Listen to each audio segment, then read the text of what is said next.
Hello everyone, welcome to another HEB virtual cooking class. We are getting ready to rage all about Thanksgiving. And with me as always, my moderator, I'm jumping right into it. We're going right in, we got a lot to do, I'm gonna jump right in. I'm Scott, your host tonight. You'll be cooking along with me. We're gonna do 3 great recipes. With me as always, my host, my Google fact checker, my timekeeper, my ultimate homie, Charlotte Samuel. Thanks for being here. It's time. Thanks for Are you ready? having me. Also, I would just like to say happy anniversary. Happy anniversary. You know, what she's referring to is not an anniversary her and I alone share. It's a thing that the virtual HEB cooking class family enjoy. So a year ago, in 2020 of November, we started these virtual cooking classes, and we've been going a year strong. So if you may have missed something, go back and check it out. You can go to our YouTube channel, youtube.com/HEB. Check out the past classes. We got a lot of stuff that we did last year. Great pie class, great kids baking thing. We did some other holiday stuff that's escaping me right now. If we had a teleprompter, it'd be on the teleprompter. There's no teleprompter. There's no, this is all live, just so you know. There's no commercials, uncut, unedited, completely raw. This is how we do this. We go straight through, no stopping. Either we catch stuff on fire, we cut ourselves. It's all part of the fun and the folly right here on these virtual classes. If you're watching us on our HEB, our Facebook page, just know that any item I pick up, like the, let's just say these sea salt bakery tortilla chips, you can click on the link from your Facebook page. It'll take you right through the magic of the internet and all things that are stuff that I don't understand. It'll take you right to a place where you can purchase that items. You can cook along with us. Like I said, we are going to start raging because it is time to go. So obviously Thanksgiving is a week away. Now, if you're watching this, I was going to say in the future, but we don't have a time machine yet. So if you watch this next week and you're doing it, then I'll say you've got a little bit of time left before the Thanksgiving holiday. Right now, we've got about a week to prep and get ready. So Charlotte, any big holiday plans before we get started? What's your Thanksgiving like? So this year, we're having a get-together at my house for the first time ever in the history of ever. Really? I am hosting. Usually I go to my Aunt Carol's house, so this year it's going to be at my house. Aunt Carol. So is Aunt Carol now going to come to your house? Yep. Yep. Is this the new thing? I think the new Samwise I think they tradition? built it up like it was some big honor to have it at my house, but really Did they pass you anything, like a torch or a turkey leg or anything? Kind of feels like that, but I'm very excited. So yeah, just one turkey this year. We're not going to do 2. You do you do the like one roasted, one fried? Yeah. I do one bird, man. I do one bird, I brine it, I do it well, and that's all we do. And then if you want to take your piece and fry it in deep fat and oil, I'm fine with that. We can just separate it like that, but I usually just do one bird, super simple. Well, this week's class, this holiday class, is all about what to do with your leftovers. So I'm going to do 3 really simple, really great recipes. I'm excited to show you all about it, what we're going to do. So we've got kind of like a breakfast and then kind of a snack style. I mean, you can make it a lunch. Let's call it a lunch. Then we've got something for dinner. So we're going to do we're going to start off with the, I got my recipes out of order. You should have in front of you the recipes. A little leftover Thanksgiving turkey and basil frittatini. Now, I wish I could say that frittatini is a word I invented. Not that clever. All it is a frittata, which is an Italian style, kind of a cooked egg. I don't know what, it's like a casserole style. It's like usually just full of a lot of great stuff, and it's delicious. But we're going to make these in a teeny, the frittatini. It's like a crustless quiche, Google word. man. Yes, crustless quiche. Excellent go. word. We're using the, this is a kitchen and table, Quantum 2, not the Quantum 1. This is the Quantum 2. We pulled out the big stops. You can get this at your local HEB GM section. Not all HEBs will have it. Most will. We're going to fill up our custards or our frittatas into those little pans. We're going to bake them off. Everything I'm going to show you right now can all be done in an hour and be eating all of it within an hour. Especially the next thing we're going to do, which is the ultimate leftover cheesy turkey smoked brisket nachos. I can't even say it all in one breath. That's such a long title. Everything you need. We're going to start off with the Tex-Mex brisket queso. So if you have not seen this, if you've never had this, you should run, grab as many of these you can because they tend to sell out because they're amazing. These are made in our self-manned facility, literally by hand. Everything you need, a little pico de gallo, our smoked brisket, cheeses.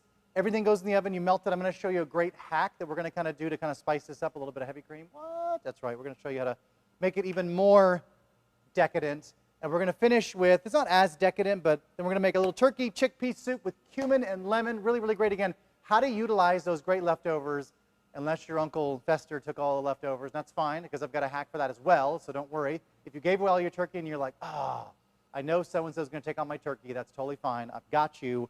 We're going to get into it. So I'm going to show you right now. I do want to say a lot of these recipes are heart happy. We'll worry about heart healthy in the new year when we do all the great get you back on track, but that's future you's thing. Right now, present you is going to have a good time. We're going to enjoy the holidays, and we're going to make some really decadent stuff. So we're going to start with, so this is where the, kind of the centerpiece of the table, right? Thanksgiving, it's a Thanksgiving bird. This is a little roasted turkey. Now, if you are nervous at all, just know you can always go to our website, heb.com/recipes, find great stuff. You can go back to our content, how to brine a turkey, all the great stuff that you need, how to thaw a turkey. Wasn't that one of the most frequently asked? The facts, FAQs of frequently asked questions about how do you turkey is how long does it take to thaw, or when should I thaw my turkey? So I just want to give out a warning right now because we are pre-Thanksgiving. Yes. You want to do, if your turkey is not thawed on Thanksgiving Day, go to HEB and buy a fresh turkey. We sell them. Don't try to fry your frozen turkey. No. Don't try to roast your frozen turkey. Just go to HEB. We're open on Thanksgiving for limited hours on Thanksgiving. We are open in case all goes wrong, but nothing's going to go wrong because we got you. We're here to help. So I have a turkey here, so I'm going to take this guy out. This is a bird I roasted earlier. Now, here's the thing. If you're intimidated by, like, you know, you don't want to brine a bird, or you're like, it's my first one. Like, say Charlotte, this is your first Thanksgiving you're hosting. Okay. And you're like, you know what? I'm nervous about doing the whole, like, turkey thing. Don't worry, like, if you're worried about brining it. We actually sell, and this is one of them. This is one of the HEB. This is a fully brined turkey you can buy at your HEB. It's an HEB brined turkey. So it's a percentage of salt solution, so you have all that moisture locked in there. It's got a lot of flavor locked into the meat here, and it's really, really good. All right, so I'm going to do how I cut my turkey, because I said, hey, let's carve the turkey, because I'm going to use some of this meat for the soup. Now, because if you're going to do all three of these, you may start running low on turkey, especially if you want to have Charlotte's, the classic Thanksgiving turkey sandwich, right? You're going to run low. It's my favorite. So you want to save some of that. So you can, I am kind of hacking some of the recipes with our deli HEB smoked brisket, not brisket, what am I saying? Brisket, this is brisket. Confused about what's you going got on. it. There's so many smoke things going on. Here we go. All right. You're going to use our HEB. It's our post-oak smoked turkey. That's what I meant to say, and I'm going to show you how we're going to do that. So how I cut my turkey. I tied this guy up, and I put the arms behind his back, so he's kind of like, just imagine your kind of legs crossed. He's at the beach, like get a nice suntan. I like to cut the legs off first before I go in. I cut the entire breast off. And Rob, I'm going to see if you can see this. Okay, so you are not a shaved, old school shaved turkey breast kind of guy. Honestly, depends on my mood, I guess. Okay. So you see, I didn't take a lot of pressure. There's a natural bone. See this little joint right here? So I've got the whole leg and thigh separated. I didn't have to do any mess or whatever. This is a little piece of that. I'm going to get this off there. I want that dark meat with it. So this is all it is just you kind of fold it back. You separate the skins. You keep that beautiful skin on the actual turkey itself. This is going to go on my little platter here. And all I'm going to do is I'm just going to show you the one side of the breast. I find the breastbone, wherever that is. So I can see the breastbone right here. And I just cut along the side. Just kind of drag your knife along down the side. Now, Charlotte, it kind of depends, because you asked me, do I normally do it like this, or would I kind of slice it off? It depends kind of like on presentation. It also depends on how many people are there and how much of a rush I'm in. So you're going to kind of follow this along the rib cage. Just grab as much as you can. And if, worst case scenario, you can always go pick the stuff off. You can go back. My dad and I have the great, turkey breast battle every year. So I like it in thick steaks like this. Okay. He likes it shaved. You like it shaved real thin? Yeah, there's two sides of every bird, luckily. This right here where the wishbone is, you can always come back and cut this off as well. I like that meat as well. That's on there. This is just what I'm going to show you. This is like half the turkey done. I'm going to put this guy back over here. I am going to chop up. I'm going to switch knives for this task here. I'm going to go back to a serrated blade. So for my turkey breast, I'm going to use about 2 cups of diced turkey for my soup here. And you can see my bird at home was a little juicier, just know that. This one was, I don't want to say I left it in the oven and forgot to take the temperature, but the good news is it's way past food safe, way past, just know, way past the food safe, which is fine because, we're going to use it for soup, so it's going to get rehydrated anyway. And honestly, do you like thicker chunks? I may just kind of pull this. I kind of like, yes, I do. Yeah, all right, we'll pull it. And listen, this is why God gave us gravy, is to cover up a dry bird, so don't even worry about it. That's right, but you really only need to cook the bird until the internal temperature is 165. A lot of those little, and I'm not shaming anybody that does the turkey this way, when you have the bird that has a little insert, the mercury thermometer that's in there, that when it hits a certain temperature, that's usually way past the time where it usually starts to get really hot and kind of pops up like that. the glue starts to melt. It's very scientific, but just know, get a good thermometer. We sell plenty at H-E-B. All right, that's about 2 cups of turkey. I'm going to put this in a little container here.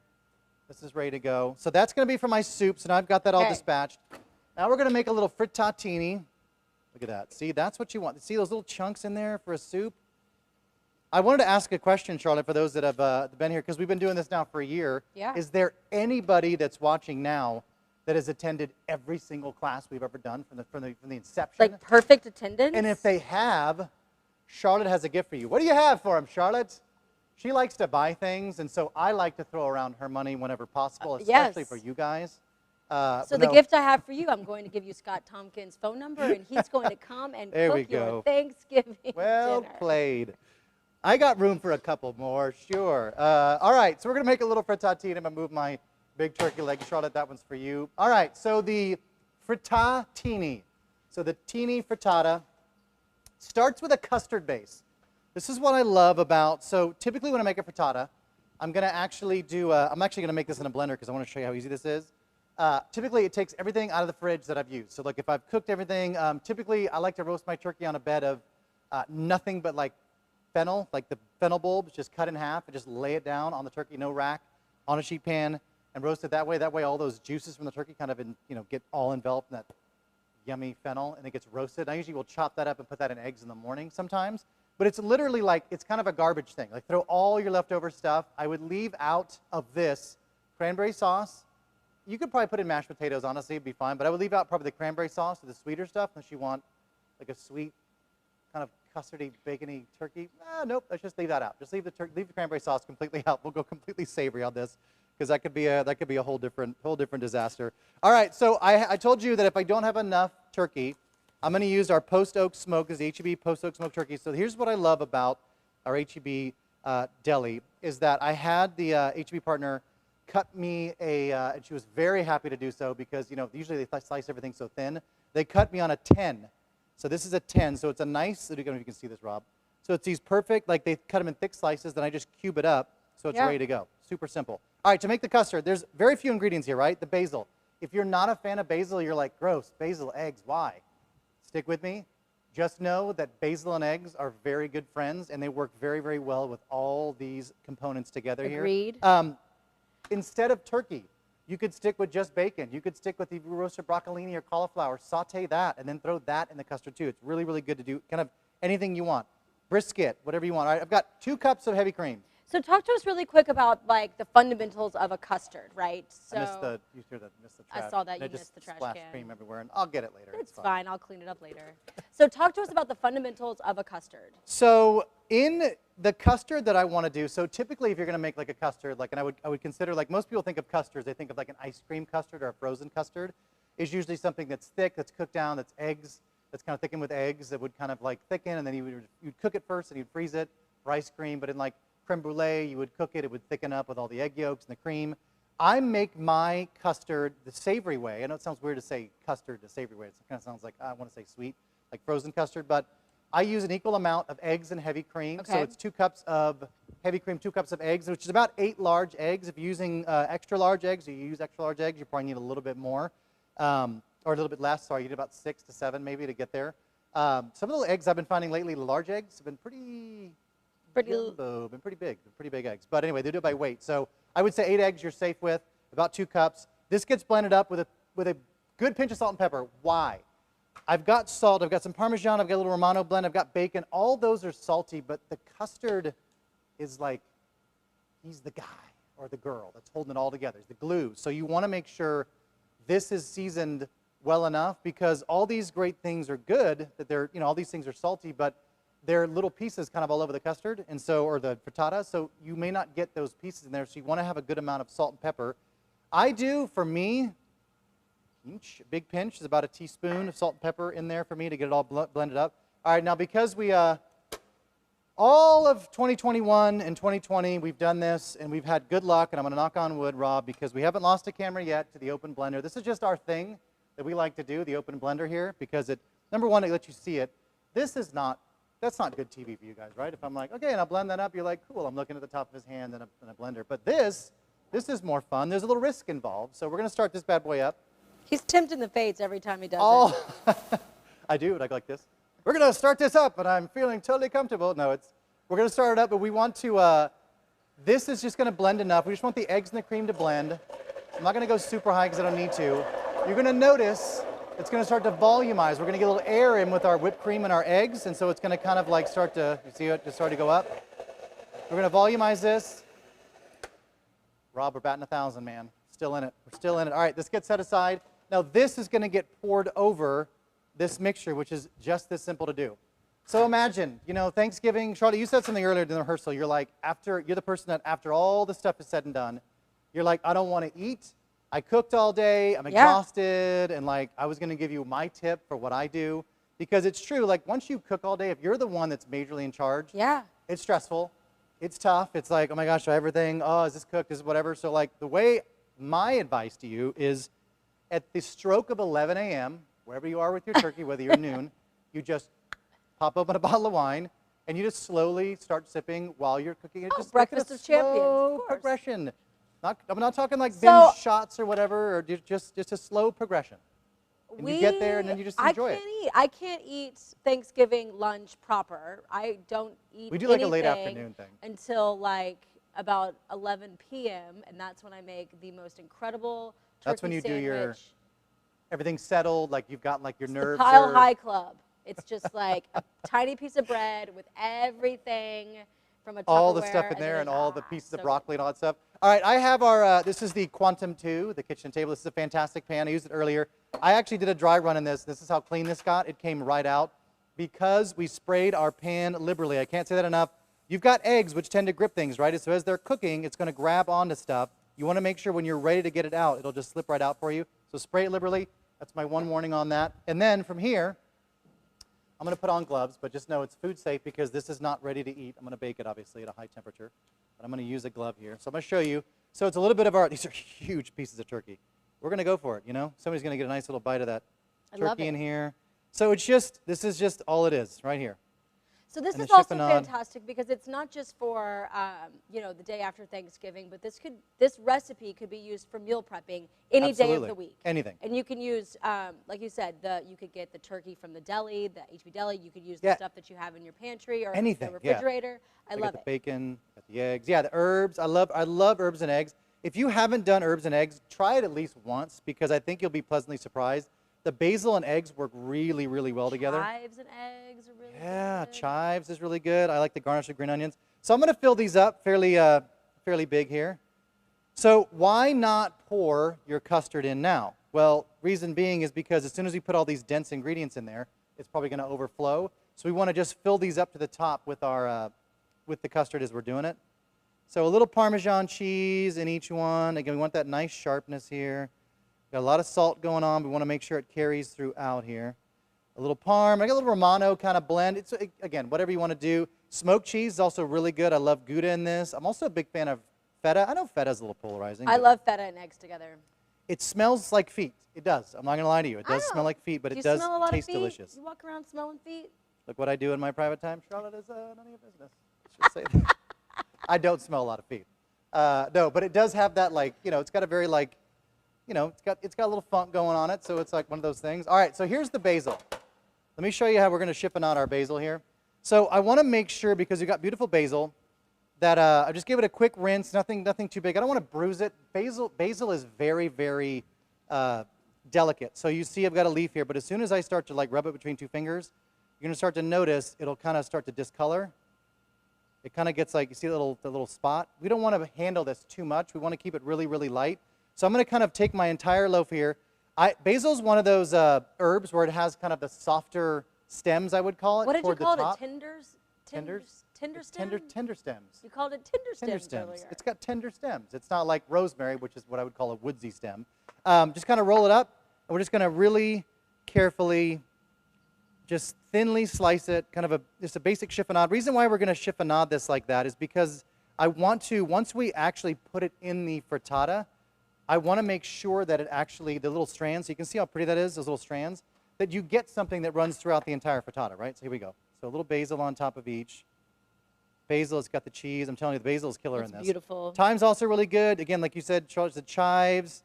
I'm going to give a good amount of basil. I love the basil and eggs. It's so good. You All could put some spinach in there if you wanted. Spinach, arugula is also one of my yeah. favorites. I'm going to put that over there so I can save that for later. All right, now our, again, super easy. The blender is smart because it's easily pourable. Right to the top. Can you see that? Whoop. And again, guys, I don't have a fancy, you know. Look at that shot. Ooh la la. Right? Rob, get it. I don't have a fancy Vitamix. I use a little Oster blender, and it does just as good. My little Oster blender has the top that everything has the same, it's all even, so it doesn't have this nice little handy pour spout, but, you know, you get used to, You know, my so right to the top. still have the Oster blender Whoa, they look at that. got for their wedding. I'm telling like you, man, for 50 $12 to years ago. $14, it's like, they're bulletproof. I've dropped mine. I'm pretty abusive to my stuff. I cook a lot, so I'm, all right, we're going to see this custard's going to go all the way here. You might have just a little bit left over, which I think I do. Oh, maybe not. Oh, nope, look at that. Boom! All the custard used. There we go. This out of the way here. All right, so this, do yourself a huge favor. Get a sheet pan to put this under, because if you put this right in the oven, there's a pretty good chance, and it's a pretty great chance, like 110% chance, that because we've got some air in here, that it's going to expand, obviously, with the eggs, and it may fill over, and you don't want to be cleaning up eggs off the top of your, or the bottom of your oven, I should say. All right, open oven, 350 degrees, right here. Those are going to go in there. I already spilled, and I already have the insurance of the pan paying off. All right, just going to wipe this guy off. All right, here we go. Now we're going to do the ultimate nachos, and then we're going to get into our soup. Okay. How am I doing on time? Good? So I do have some fun facts about nachos that Let's I'd hear like it. to share. Nachos. Nacho So facts. the nacho was invented in 1943 in a little town called Piedras Negras, which is like a border town between Mexico and Texas. Really? So I feel like we have a little bit of ownership in that, and I'm very excited about that. And the world record for the biggest plate of nachos was from Las Cruces, New Mexico, Okay. and it was, are you ready for this? I'm ready. 5,039 pounds. How many? 9,000? 5,000, and it was over 110 feet long. That is Well, I got news for so you. many nachos. Place that currently holds the record. I'm coming for you. Well, actually, it's not going to be, it may not weigh 5,000 pounds, but it may feel like it once we're done with this whole thing. This is what I would call the decadent way to do this. The nacho, there's no real art to nachos, but I want to do kind of I'm going to show you the 1.0, and then I'm going to give you the tips. I'm going to execute the 1.0, but I encourage you, if you want to execute the 2.0, and I'll kind of walk you through exactly what those are like. I'm going to grab a piece of parchment here. So this is how we're going to build our nachos. The brisket queso, first of all. We have to put that in the oven to get that going. And then after it's all nice and melty, or getting very melty, that's when we're going to add our chips with the cheese into the oven to start getting nice and kind of, you know, soft and melted. And then once the brisket queso is done, we take that out, let it cool for a second so it's not the surface of the sun hot. Let our nachos kind of finish for another minute. Once it's cooled slightly, still want it hot, just cooled slightly, we're going to take our nachos out, and while everything's hot, we'll pour the brisket queso over the top of the nachos. I'll find the word. What we're going to do, though, I did tell you we're going to add a little heavy cream to this. Reason being, this H-E-B self-manufactured brisket queso is ready to go as is. You can pop it in the oven, follow directions. You can add beer to this if you want to make kind of a beer queso. It's very customizable. Yes. I like, for this application, a little bit of heavy cream because I want to kind of hold an emulsion a little bit. So I'm adding about a half a cup of heavy cream. I'm not going to stir this. I'm not going to touch it. It's going to go right in the oven. In about 10 minutes, I'm going to set a timer, 10 minutes. I'm going to stir it around to kind of get it nice and, you know, start mingling everything. I'm going to let it go so it's a little more melted. But that cream's going to kind of bind everything and help it, you know, get nice and bubbly and stay nice and just nice and kind of, you just want it loose. So everything kind of pours really nice. All right, well, Oaxaca cheese is the cheese I'm going to use. Now, you can use any cheese you want to. I do love, we have in our deli, you can get a brick of the Havarti or the Gouda that's been post-oak smoked. Also really, really good. Also, they have the mozzarella. Really good cheeses if you want to kind of amp it up a little bit. I mean, you do have brisket, so you got a little smoke going in there. I'm customizing mine fairly simply, I think. Little French fried onions, some tame jalapenos, because some people don't like the spice of a real jalapeno. I'm looking at myself right in the camera right now. I mean, it's not me. It's I you need like all spice. the You like the spice, but I like a little more tame. I love the flavor. Sometimes I can't always tolerate the heat, so we're going to do it that way. All right, I'm using my our sea salt bakery tortilla chips. Just pick up a bag at your local H-E-B bakery and just make a layer. So this is the 1.0. All right, you heard me say this is version 1.0. The 1.0 version is taking a layer of chips and putting it down. So here's where I'm going to say, this is where I don't want to go crazy. I'm going to put a few back. Reason being, you know you've had a plate of nachos before, and you're the guy or girl who picks up the chip and you pull it out and there's nothing on it.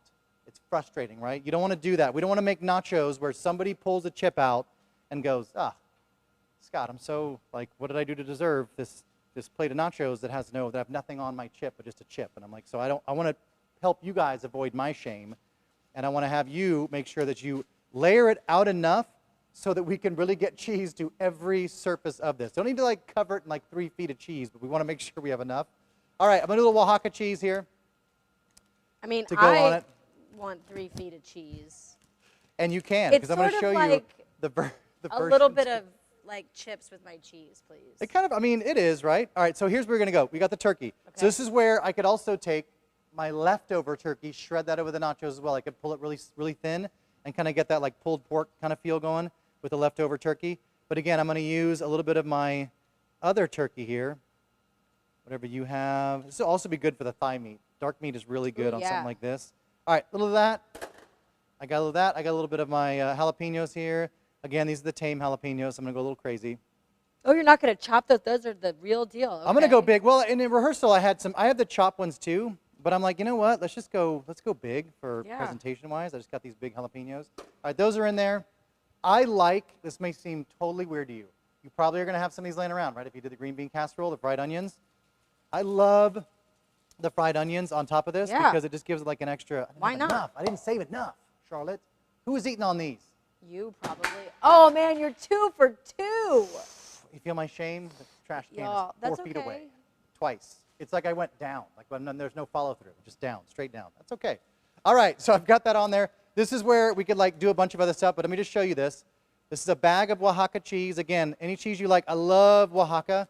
Yes. Because it's so good at melting, and it's a nice mild flavored cheese. It's not going to add too much of it. I mean, you'll be able to taste kind of through everything. Now, if this is not enough, keep going. Meet its bigger brother, right? Yep. There. You want me to keep there going? We go. Okay. Hit me. I'll go with the big daddy. I like Oaxaca cheese because if you haven't ever had it, it's like a saltier version of mozzarella. Yeah, and it just melts. Yes. Really brilliantly. All right, here we go. All right. So wait, go over to that top. So this is the thing. So that's why you want to have a friend spot you on this. This is no joke. We don't want to. We don't want to be the guy that pulls out a there guy you or go, girl right there. pulls out Perfect. a nacho. Thank you. There's I just want to. You don't want to be the one. You pull out that chip. Everybody's done it. And you're like, what? Like, what just happened to me? I also like the burnt bits. So. You also like the what? The burnt bits, like the part where the bits? cheese gets crunchy on the side of the pan. He'll just go on the floor. Like the rest. Oopsie. That's all right. See, this is what you do in a live show. Yeah. We just roll with it, right? Thank goodness that wasn't my finger I was picking up, right? All right, little cheese I'll take. All right, so this is the version 1.0, okay? So version 2.0 would look like this. We'd add more chips, the remaining bag of chips, on top of layer 1, and then you would repeat the entire process. Jalapenos, turkey, the crispy onions, everything would go back on top of it, and then you would throw that into the oven with another layer of cheese on top, and then that would bake up, and then when it's done, you would pour the brisket queso over the entire top, so whatever cheese is not melted or whatever nacho is not covered is now completely covered. My only warning with version 2.0 is make sure that you don't, you leave yourself some crevices, because if you start to build it up on this sheet pan, it eventually, when you start pouring that molten cheese, will kind of find its way off the sheet pan, so just word of warning. Leave yourself some good nooks and crannies in there. All right, this is going to go set aside. I'm going to watch our brisket. Charlotte, we set a timer for... Setting it right it's now. It's fast, like 4 minutes. 4 minutes, okay. I'm not, like, I'm watching you make this, and this is full-on Black Friday sustenance. This is, yeah, I mean, if you're up early, look, I mean, if you're up early and you're taking advantage of the shopping deal, oh my gosh, I give up. Okay, you know what that was? also... I was right at the trash can. I still Is there so sports ball on Black Friday? Do they play sports ball? Will you tell me what kind of sports ball are you talking about? I like, mean, there's tennis, there's basketball. Like, is there a sporting event on television on Black Friday? Yeah, usually the holidays, yes. There's usually always football. Okay, some so there we football. go. There's that. Yes, this is absolute, like sitting in front of the TV. Now, whether you're going to binge watch, because I know like during the holidays too, a lot of people kind of binge watch series. We just binge watched the Harry Potter because my daughter had never seen it. We kind of binge watched that, and now like she's all the Voldemort thing, and it's all like the tricky, all the Expelliarmus, like all this stuff, like all these things are now floating around our house, so which is good. It's all. So whether you are binge watching a movie or just going to watch sports ball all day. Would you say? Sports ball. If you're going to watch the sports ball all day, bounce around, you could do that as well. I gave him the giggles. Oh, Charlotte, you're the best. All right, so we're going to make our soup. So any good soup, I feel like it's really key to layer your flavor. So we're going to make our cumin and chickpea soup, or no, turkey and chickpea soup with our cumin and lemon. It's really, really good. It's nice and refreshing. And after all those nachos, Charlotte, what's your favorite thing about chickpeas?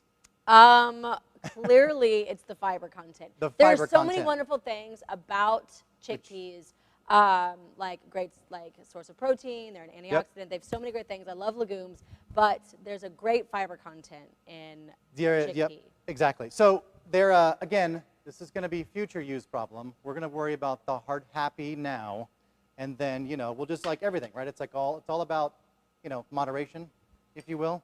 All right, the ingredients for the soup. Here we go.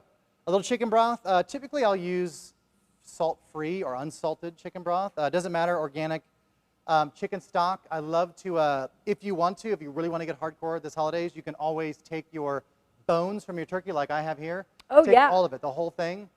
Take them all apart, kind of crunch them up, and then put them on a sheet pan with like carrots, celery, onions, parsley stems, bay leaves, peppercorns, everything, and throw them in the oven and just roast the living daylights out of it. Even though it's already been roasted, you want to kind of almost burn it a little bit. And that way, once you're done, you can kind of like, take it and just put it into a pot of water and just let it all just like, boom, boil and go in the water, and you'll make a beautiful turkey stock, and it's delicious. But if you don't want to do all that, just pick yourself up one of these guys. I know in the raceways at HEB, as we call them, they have all those pallet drops of all the pecan, sugar, and everything. This is the time of year to stock up on it. You can get this up in a 6-pack. All right, I got some fresh herbs that are going into this. Dill, parsley, and mint. I know you may think to yourself like, ooh, mint, not in my soup. Just let me tell you, the herbs in this are so delicious and they work so well that give them a try, because the mint becomes really nice and savory. I feel like mint got a bad rep because every cheesecake or creme brulee ever served in the 1980s and 90s always had a sprig of mint on it. And mint is really used in so many countries as a great savory herb, and I love it in this. I have a question from one of our yes, viewers. ask it. If you weren't a fan of chickpeas, what other legume might you use? You could do, does the question asker have a name? It was... Is it too hard to go back and find it? Is it D. Riley? I don't actually know. D. Riley? All right. I don't actually know how to pronounce your name, but you can actually use any kind of bean you want. White beans are great. Black-eyed peas are fine. Pinto beans are fine. Black beans. David Riley. David, any kind of bean you want. I just love chickpeas because I love their round shape in this. I just feel like it does better in the soup. But it's not. Literally, it's whatever you want to use. Totally fine. Yeah, does not matter. I just like keeping with the chickpeas. We're going to dice a little bit of shallot here. And I got about a half a cup of shallot going into this. You don't need, I love shallots and stuff. Love shallots. Love to have a good amount of onion. Again, we're going to build this from scratch, right? So we're going to add a lot of flavor. It has a little bit of our tomato paste in it. I wouldn't call this like a tomato-based broth. Charlotte, when you tried it earlier, you can definitely taste the tomato paste because we're going to kind of burn it. Like we're really going to do a number on this stuff because there's a lot of umami in our tomato paste that's going to kind of set the stage. All right, so I'm going to put the shallots and garlic together here, and I'm going to take them over to the stove in a second. I'm going to turn on my pot here to about a medium heat, and I'm going to add about a 1/4 cup of oil. If that seems like a lot, it's not a typo. You need a good amount of oil because we're going to kind of fry all this stuff together, and in the end, when the soup is done, you want to have a little bit of that oil in there just to kind of give. I always add a little oil anyway, but about a 1/4 cup of oil, enough to kind of, Definitely a scant 1/4 cup, huh? Absolutely, absolutely. Get it in there. All right, my garlic. I don't want to mince. I don't like messing with garlic. I'm gonna mince. I just smash it. Zester, there it is. Throw it in there. You could smash it and do that. I'm gonna pull out all those juices and all that great garlic oil out of this. So I'm gonna just zest. Oh, look at you. Zest it against my my thumb there. discard. This is the easiest way that I ever use garlic because honestly, I don't need to chop it. And it's all pureed. And honestly, it'll blend in so much better. Agreed. It'll toast so much nicer. Ooh, that's some good. This is some really good garlic. I got some good cloves here. Some good ones. Just about 3 cloves. I would go 5, but my friend Charlotte is not as much of a garlic fan as I am. Oh my gosh, no, I'm really not. A vampire. What? Tompkins, your timer is about to go off. But It's about to go off? Thank you, Chef. I can see those fluffy You can souffles. Can you see? Oh, should we look at them? Here we go. Check this out. Your huevos. All right, so you can see. All right, let me do this. Let's see. We're going to multitasking. Wait. I'm sorry to. Oh, I'm going to do. Look at queso that. first. Okay. Look at this. So we're going to do a little. So it's starting to brown a little bit. I'm going to turn my oven down because this has a massive hot So I hear spot that in it, timer. It's all right. going off. I hear your timer. I'm going to just give this a little turn in here.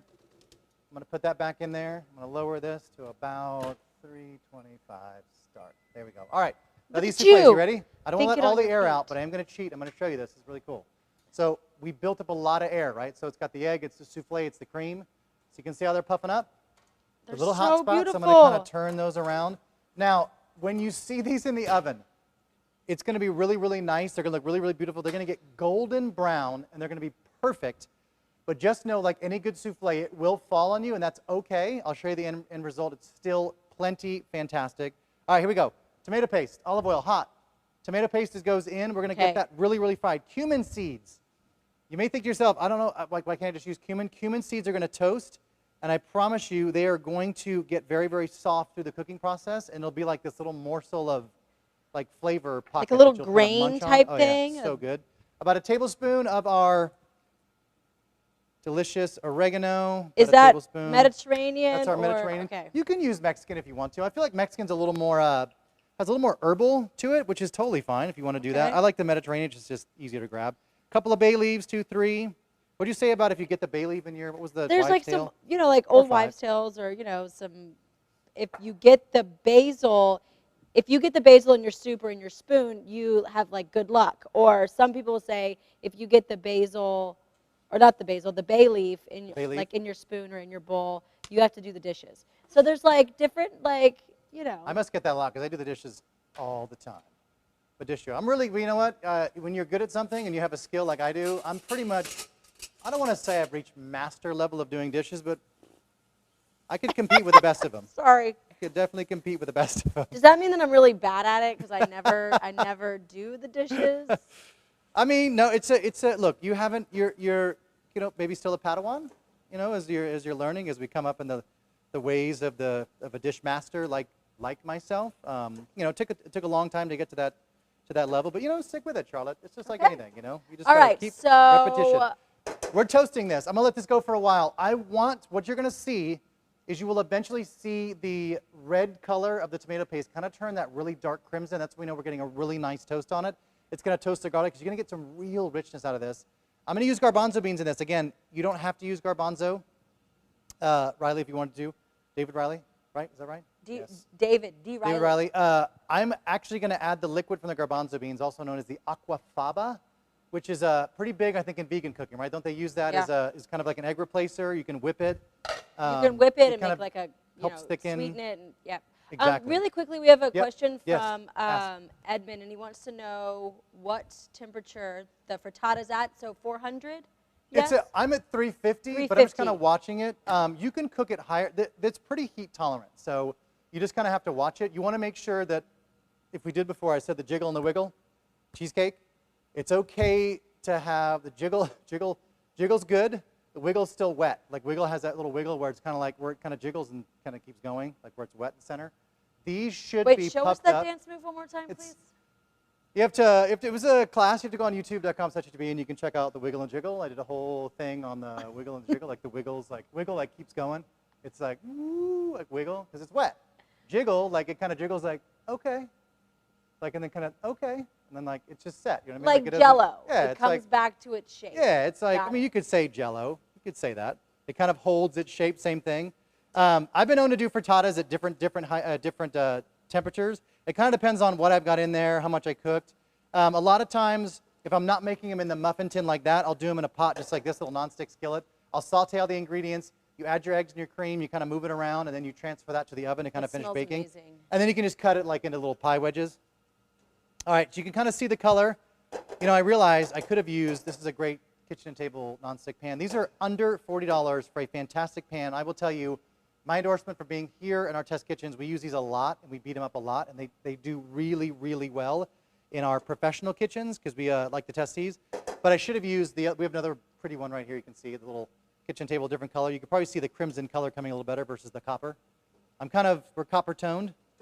Not monochromatic, but you know, coulda, I love coulda, it. woulda, You can shoulda. see it. It looks beautiful. So we're gonna what keep, that's is your gonna keep flame? going. I've got my broth here. I've got my beans. They're gonna go in. I'm gonna add the turkey in a second, but I really want to make sure nothing interferes with the browning of all this stuff. I want to make sure all that stuff gets nice and cooked up. All right, I'm gonna take the And so brisket you're queso browning out. it. You're browning it to layer in that flavor, to get the Correct. caramelization and get some more depth of So flavor, check like you this. said. All right, nachos are And gonna be then done the heat super fast. on your stove was medium high heat. It's pretty, yeah. I'm at a medium heat, I would say. Yeah, more like medium. But home, I mean, these are 75,000 BTU, you know, stoves. However, if I was at home, yeah, probably medium high, just to kind of get it sweaty. If you notice at all, you smell any of that kind of like acrid kind of burning smell, just turn it down. And you can always add a little bit of broth if it starts to burn. A little bit of broth or water to kind of take down the temperature for a little quick. But I love the smell of this. I'm telling you. I got 5 bay leaves because 3 wasn't good enough. I just added the extra 5 because Okay. why not? You know, right? I mean, if we're going to rage on Thanksgiving, let's rage right. All right, you see how that's starting to get a little darker? This has that beautiful color to it. I don't know if Remember you can that see time we raged on bay leaves? Like nobody ever said that except you. Except me, a rage on bay leaves. Cumin seeds and Thanksgiving. All right, let's chop up our herbs here. Our nachos are in the oven. You can see our brisket queso back here is kind of cool. This is probably not smart to grab this with my bare hands, but it's a little heat tolerant. All right, there we go. So you can see it's all, so watch. Ooh. So we got a little skin there. No, don't worry about that. okay. Don't worry about it at all. Just kind of move it around. It's nice and hot. I'm going to throw this back in the oven for a second if it's not warm enough. It should be still steaming by the time I pour this over the nachos so we can have nice, hot nachos. Nobody wants cold nachos. Because what happens when you get cold nachos, right? Everything congeals, and you go to take a bite, and half the sheet lifts up with it, and you're like, and at that point, you just got to commit. You just got to do it. All right, So- let that sit right there. Okay, we have a question from Yes. one of our viewers. Wants to know the purpose of a bay leaf. Purpose of a bay leaf. Good question. So there's fresh bay leaf, which is not as good to use. Then there's like culinary bay, which is like usually they'll dry. It just adds another dimension of flavor. It's like adding any dried herb. Bay leaves is just one of those things where you'd notice if it wasn't there, but you just kind of use it to flavor it. It's like using same way you'd use a cinnamon stick. You'd let it kind of perfume, and then you would remove the cinnamon stick versus eating it. You definitely don't want to eat a bay leaf because the flavor is pretty pungent, especially after it's been soaking in something. But if I left out the bay leaf in this recipe, you may notice it, but I feel like it just gives, again, we're layering flavor. You want to have all that great flavor in there. I pretty much add bay leaves to anything I'm going to simmer. Really? Any stock? Oh, yeah. It has absolutely. like a slightly menthol-like aroma. A little bit, flavor. but it actually kind of like, I feel like it's I feel like they use it a lot in the gumbos, and I feel like there's like there's that certain spice that bay leaf adds to things, right? She's laughing at me because I keep missing the trash He can. keeps missing the trash It's just can. not my night for the trash can. We're on we're not talking right now. These are all my herbs. This is my dill, my parsley, and my mint. I'm just going to roll them Oh, up, look at this. Okay. and I'm just going to chop them all together here. This is how I like to do it. And again, tender stems I'm okay with. And if you chop it thin enough, I'm not really worried about the mint. The mint will kind of get into those like rougher stems toward the end, but I just want enough. Oh my gosh, you could smell this. So imagine the parsley, which is very, kind of plant forward. The mint, which is really pretty. I'm going to save all this because this is gorgeous. All right, put that over there. So this is ready to go into I'm going to move this. Goodbye, Mr. Shout out. Thanks for all your service. All right, I'm going to do this herbs in here. This is going to go into last second. All right, let's check on our soup. So you see all that? Look at all that. See all that color? Have you added in the chickpeas yet? Boom. No, you haven't. Okay. Turkey's going in now. You can smell this, like the flavor, like you can smell, there's like something, I'm telling you, when you toast the tomato paste, you get a real nice umami out of it, and it just gives a really nice, again, it's like when you have those soups, so you have that food that you recognize, and you're like, what's in this? And a lot of times it's just the way they cook it or caramelize it can totally change the entire profile. Because if I just sauteed the tomato paste a little bit and added it, it'd be like, okay, it's kind of tomato soupy, but this just gives it like a whole nother dimension here, and it plays really, really well with all those fresh herbs. How my nachos doing? How my Your chos? my Hey, chos? do you put tomato paste on your mirepoix and your bones when you roast them for stock? Only when I make veal, Okay. veal stock. Then I'll use it typically, but like for chicken and most stuff, like fish fumet, not really. There's no reason to really do that. See how fast it starts to set up? It's still steaming. Can we see it? Rob, is it still steaming? I'm gonna throw it back in for a second. Let me get this guy. Make sure it's nice and hot. Everything's got to be molten. I'm telling you, molten. All right, I can smell all that cumin and everything in there. It's all smelling good. All right, now it's going to go, so we're going to wait the last second. We're going to add the broth and the lemon juice. Now is the aquafaba or the garbanzo liquid. And that helps to thicken, right? That's what you said? It kind of helps thicken it. This is not what I would call like, so many different soups. There's bisque, there's cream soups, there's like those really pureed soups that are a little bit thicker. This is not necessarily like, when you think of like chicken noodle soup where it's a real thin broth, or like consomme, it's really thin. This is kind of somewhere in the middle where the sauce, because of the aquafaba or the bean liquid, it gives it a little bit of body, but it's not like so thick where you're just like, if you throw rice in this, half cup of rice, this will thicken up really thick and it'll be nice, like a soup like that. Anything over a half a cup of rice, and you're going to be like, there'll be no liquid, it'll just be like this kind of like goulash-y thing, which is also not a bad thing, just a little different. So you can see all that. So at this point, I'm going to let that go for a second. I'm going to add the broth. I'm going to check my nachos. Everything's steaming. All right, so check this out. I want you to see the frittata because it's pretty fun. They're getting golden brown. These ovens, I know, have a hot spot, so I kind of have to keep flipping them around, but I want to show you. You ready for this? Da, da, da, da, da, da. Now let's just test to see if they have, let's see if you guys can see if they have a wiggle. Oh my gosh. Okay. Wiggle? No, they have a jiggle. They have a jiggle. Yes, I passed the test. Jiggly. All right, this is going to be fun. You ready for it? I'm going to take this off. I'm going to leave my towel right there. I'm going to move my cutting board over. Look how beautiful because those you're going to watch as the air will come out of these before your very eyes. All right, these are done and ready to go. They're standing up so proud, like Ready little soldiers. I love them. You hear my wet towel sizzling? All right, check it out. So now watch this. As we're going back over here, just kind of watch as they'll slowly start to deflate, just like any good souffle. It has all that height. We have all that egg. We have all that cream getting it up there. Oh, they're like ethereal, Charlotte. They are ethereal. What a word. Ethereal. Good word. What an adjective. I'm on it tonight. I may not have it on track with the trash can tonight, but I'll tell you what, the adjectives are on point. All right, let's see so you can see our liquid here. I don't know, Rob, you can see that. This is just the bean liquid, the aquafaba. I love that. I feel like aquafaba is a bar in LA. That's what I feel like when I say that. I feel like it's like, does it sound kind of like it'd be like a bar in LA? I'll see you at aquafaba, Charlotte. I'll be or it could be a cologne, a men's cologne. I'm getting bottled. Ooh, there you go, aquafaba. I don't know, though. I feel like aquafaba would be like one of those ones where like your grandpa like splashes it all over and it's like, oh, you're like, too much, Grandpa. A little goes a long way. All right, I'm going to throw in our broth here. It's 1 quart of our chicken stock. Again, if you're going to make if you're going all the way, you make a little chicken or turkey stock. Just take those leftover bones. I'm telling you, a bunch of carrots, celery, onions, parsley stems. I use juniper berries. That's my little trick. Whole juniper berries, bay leaves, peppercorns, and then maybe cut some garlic in half and just throw it on a sheet pan, roast the heck out of it, and then throw it into a pot with some water, let it simmer for like an hour and a half. It'll be magnificently good. All right, lemon juice goes in. Was that lemon juice? I'm going to bring this. That was our lemon juice, fresh squeezed lemon juice. Actually, I cannot tell a lie, Charlotte. It was fresh squeezed lemon juice from the H-E-B produce department who squeezed it for me because they have a giant machine. Listen, I will let them do the work. I will let them squeeze all those lemons. I have to test. I feel like this looks like sugar. Nope, it's salt. Just making sure. You want to layer the flavor in here.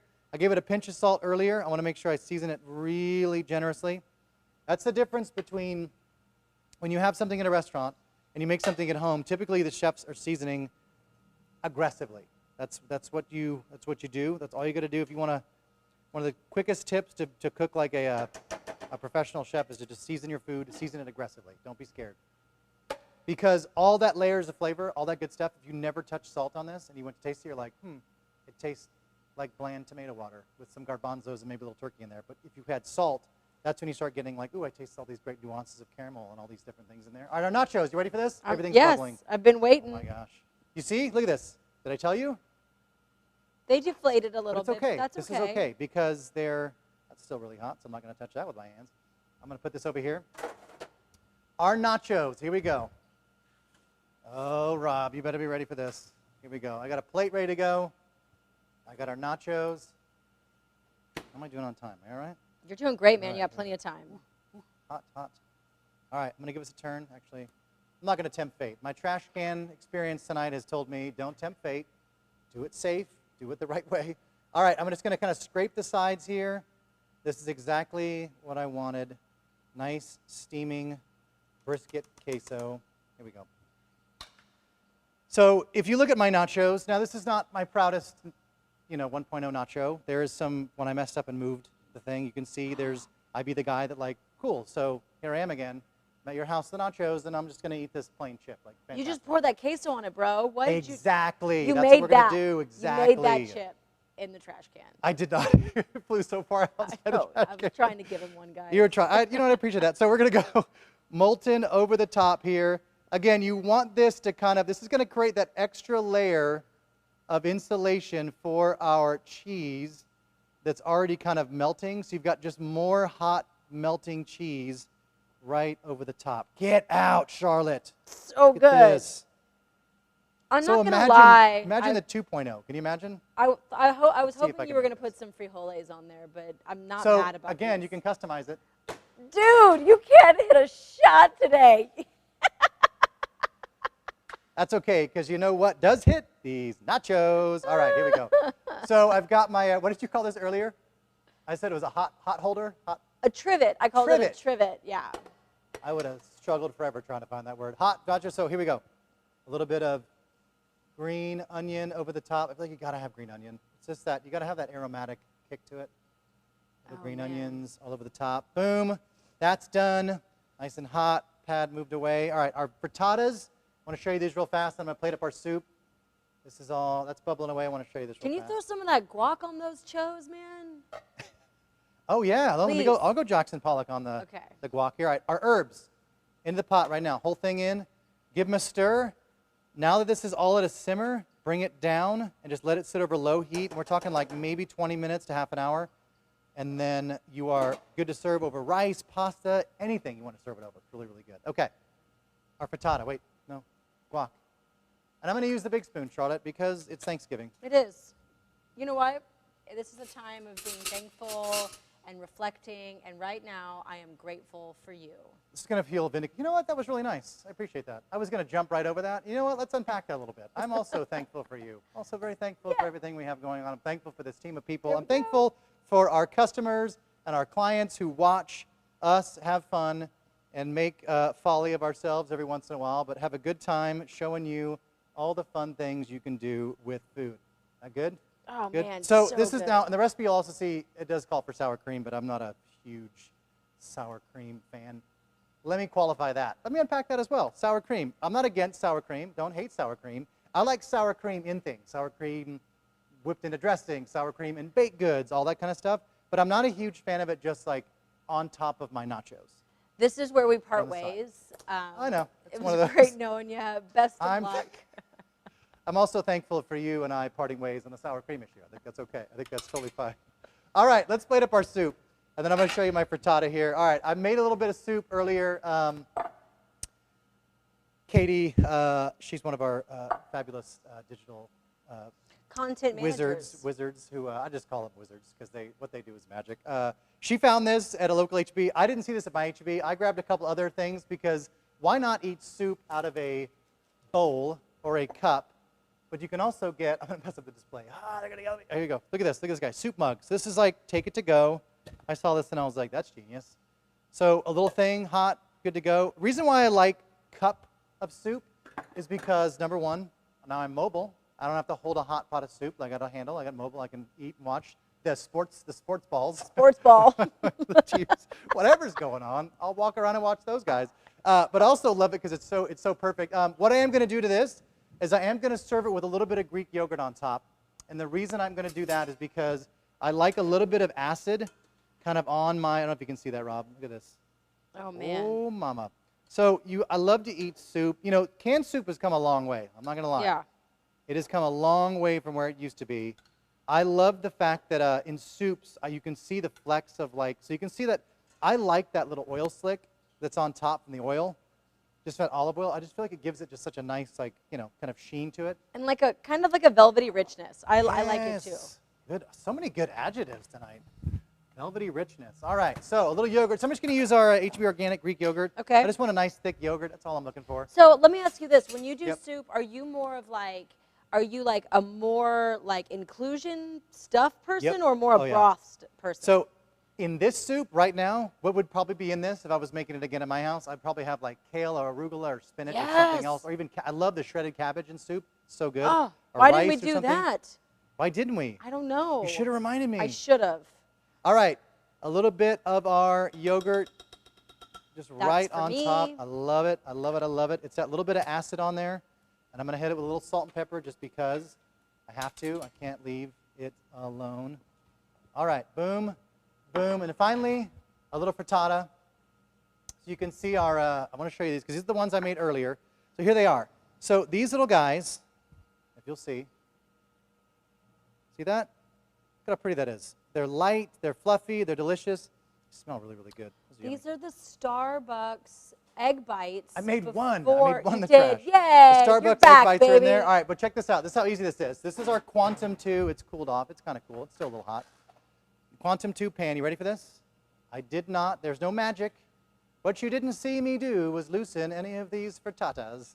So, come on! Look at that. Ooh, that Let go. That's the steam. power of Quantum 2. I feel like it should be like a razor. Quantum 2 razor. It's a pan. All right, that is it. See how beautiful those are on the bottom? Nice and hot. Plate those up. This is the perfect fare for waking up to Black Friday, your Thanksgiving leftovers. Super simple, super delicious. Guys, if you missed anything, don't forget, go back. HEB.com/recipe. Look at the recipes. Go to our YouTube channel, youtube.com/HEB, and check out new and coming content. Dude, this is crazy. Man, you could smash that between a roll. What? So You could do good. so many things with it. You So could have it good. with your mimosa. Is that a right jiggle here. or a wiggle? I'm sorry. This is all jiggle. Okay. There's no wiggle here. It's all set. It's all jiggle, no wiggle. Just like it's all killer, no filler with these. I'm telling you. All right, here we go. Look at that. The Tower of Frittatini. I give you the Tower of Frittatini. It'll hold. I love It'll hold. it. It'll hold. Guys, thank you so much. God bless. Have a very safe and happy Thanksgiving. You didn't see that. Nothing happened. Look away, and cut. No. Thank you guys so much again. Well, Charlotte, tell them what we have coming up. This is what happens in a live show. There's no I can't actually, stop it. this Friday we have Chef John Brand from Supper, the restaurant at Hotel Emma. He's going to do some holiday sides and holiday recipes. Love and it. then next week we are off because of Thanksgiving. We are. So, and then following that we have your holiday sides. Holiday sides. Can't Good wait. stuff. If you missed the biscuits and the kids baking and everything else from last year, go back and watch those. We are going to do for the 12-1 class, we are going to do some creme fraiche biscuits, and I'm going to show you all the secrets to those fat, delicious biscuits. Until then, we'll see you next time. Thank you so much, and have a great and happy, safe Thanksgiving. Happy Thanksgiving.